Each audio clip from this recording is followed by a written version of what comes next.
Shalom familia, es un gusto saludarles. Deseo y espero que Dios les conceda un día bendecido y lleno de victorias. Continuamos en este día con la cuenta del Homer. Iniciemos esta reflexión con nuestro texto principal. Dice Gálatas capítulo 5, verso 1 en la versión Reina Valera 1960. Estad pues firmes en la libertad con que Cristo nos hizo libres, y no estéis otra vez sujetos al yugo de esclavitud. Recordemos que la instrucción de la cuenta del Homer aparece en Levítico capítulo 23, en los versos 15 y 16. En la versión Reina Valera contemporánea dice así: Deberán contar 7 semanas completas a partir del primer día después del día de reposo, es decir, a partir del día en que ofrecieron la gavilla de la ofrenda mecida.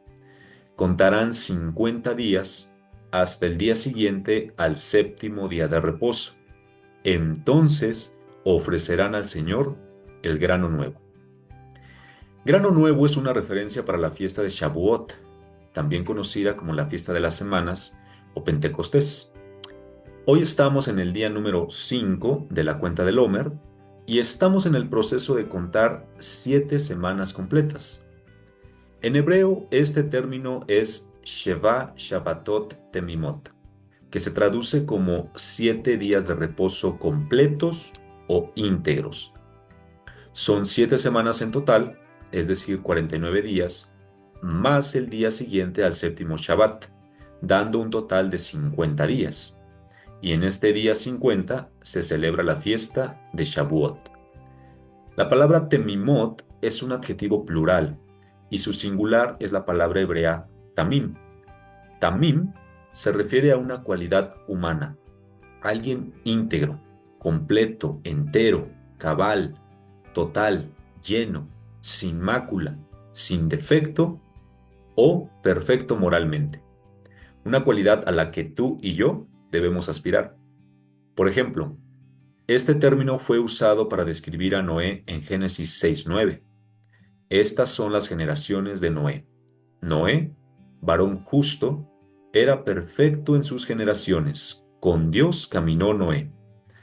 Sabemos que la generación en la que vivió Noé estaba corrompida, pero en medio de esa corrupción, Noé destacó como un hombre tamim, un hombre íntegro conforme a la voluntad de Dios.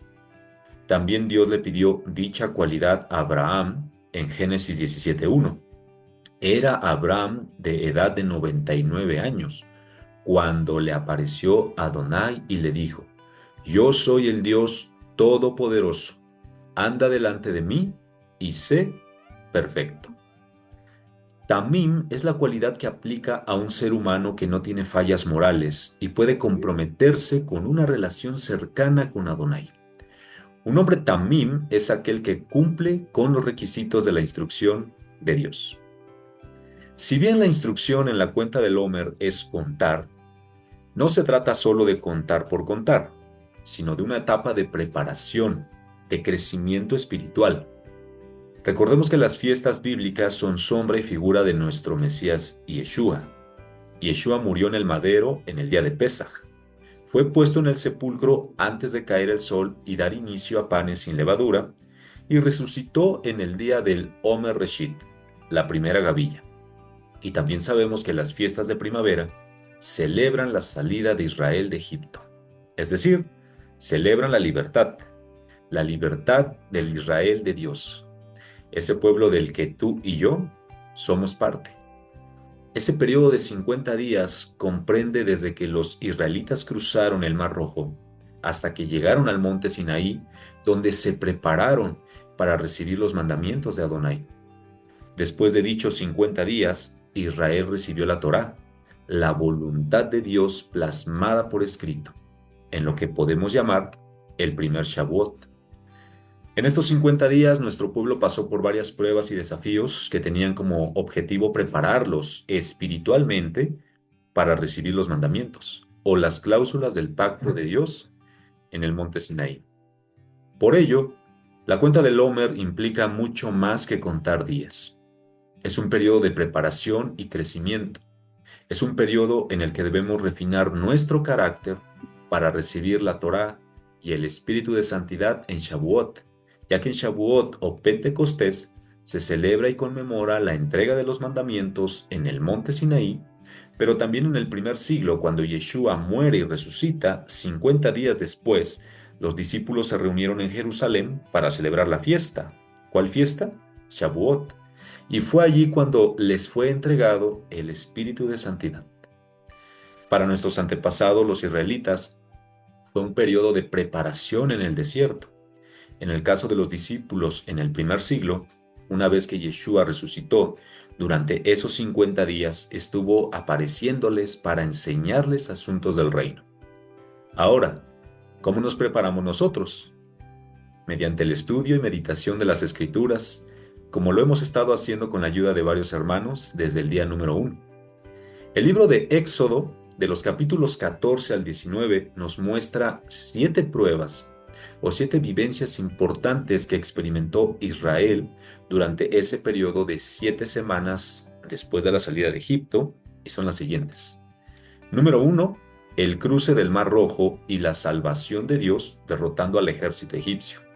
Número 2, las aguas amargas de Mara, donde Dios las transformó en aguas dulces, y seguidamente Elim, un oasis en medio del desierto. Número 3, la provisión y sustento de Dios por medio de las codornices y el maná. Número 4, la peña de Oreb, el agua que brotó de la roca cuando los israelitas desfallecían de sed en Masa y Meribá. Número 5, la guerra contra Amalek, la primera batalla física como pueblo libre y la victoria dada por Dios. Número 6, el nombramiento de hombres íntegros como jueces para ayudar a Moisés en la administración de justicia. Y número 7, la llegada al monte Sinaí y la consagración del pueblo para recibir la presencia de Dios. Podemos decir entonces que la preparación espiritual se logra por medio del estudio de la Torá.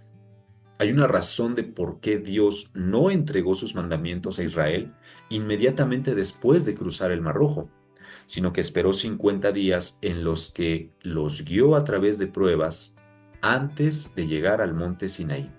Y así, cuando los israelitas llegaron al Sinaí y Moisés les avisó que Adonai los visitaría 3 días después, ellos pudieron decir: todo lo que Adonai ha dicho, haremos.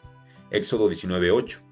Y todo el pueblo respondió a una, y dijeron: todo lo que Adonai ha dicho, haremos.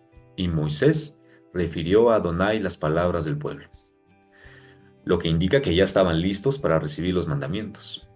Ahora bien, retomando el pasaje inicial de Gálatas 5:1, la versión Biblia de las Américas dice: para libertad fue que Cristo nos hizo libres. Por tanto, permanezcan firmes y no se sometan otra vez al yugo de esclavitud. Cuando leemos la historia de nuestro pueblo en Éxodo 14 al 19, vemos que en 5 ocasiones Israel se tambaleó, no permaneció firme ante las circunstancias adversas y manifestó el deseo en su corazón de someterse de nuevo a la esclavitud de Egipto. El apóstol Pablo en la primera carta a los Corintios, capítulo 10, versos 6 y 11, dice: y todas esas cosas sucedieron como ejemplo para nosotros, para que no seamos codiciosos de cosas malas como ellos codiciaron. Y estas cosas les acontecían como ejemplo y fueron escritas para amonestarnos a nosotros, a quienes han alcanzado los fines de los siglos. Es mi deseo, es mi anhelo que meditemos en este pasaje, que permanezcamos firmes en la libertad a la que Dios nos llamó, y que evitemos ante cualquier circunstancia ese deseo de nuestro corazón de regresar otra vez más a la esclavitud o de ser sometidos una vez más por aquel sistema que nos tenía como esclavos, bajo servidumbre. Sin más por el momento, me despido deseándote un feliz día. Bendiciones. Shalom.